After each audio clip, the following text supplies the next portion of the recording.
సనాతన ధర్మంలో కర్మ కేవలం ప్రస్తుత జీవితంలోని చర్యలకే పరిమితం కాదు. ఇది భవిష్యత్ జన్మలను ప్రభావితం చేస్తుంది. మన చేసిన ప్రతి పని మన ఆత్మ యొక్క యాత్రను నిర్ణయిస్తుంది. విష్ణు పురాణం ప్రకారం విశ్వం సృష్టి, స్థితి, లయ చక్రాలలో నిత్యం ఉంటుంది. ఇది బిగ్ బ్యాంగ్ మరియు బిగ్ క్రంచ్ సిద్ధాంతాలతో సరిపోతుంది. ప్రతి చక్రం కల్పాలు, బిలియన్ల సంవత్సరాలు పొడవుంటాయి. వేద గణితంలో వర్టికలీ క్రాస్ వైజ్ వంటి పద్ధతులు ఉన్నాయి. ఇవి ఆధునిక పద్ధతుల కంటే వేగంగా గణనలు చేయడానికి వీలు కల్పిస్తాయి. ఈ పద్ధతులు ఇప్పటికీ ప్రపంచవ్యాప్తంగా ఉపయోగించబడుతున్నాయి.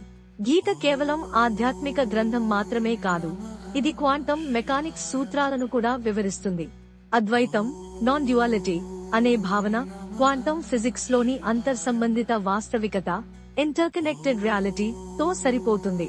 శివలింగం ఒక సాధారణ విగ్రహం కాదు. ఇది సృష్టి శక్తి మరియు విశ్వశక్తికి ప్రతీక. ఇది పురుష మరియు ప్రకృతి శక్తుల సమ్మిళితాన్ని సూచిస్తుంది. ఆయుర్వేదం శరీరం, మనస్సు మరియు ఆత్మ మధ్య సామరస్యాన్ని నొక్కి చెబుతుంది. ఆరోగ్యం కేవలం శారీరకమే కాదు, ఆధ్యాత్మిక సమతుల్యత కూడా అవసరం.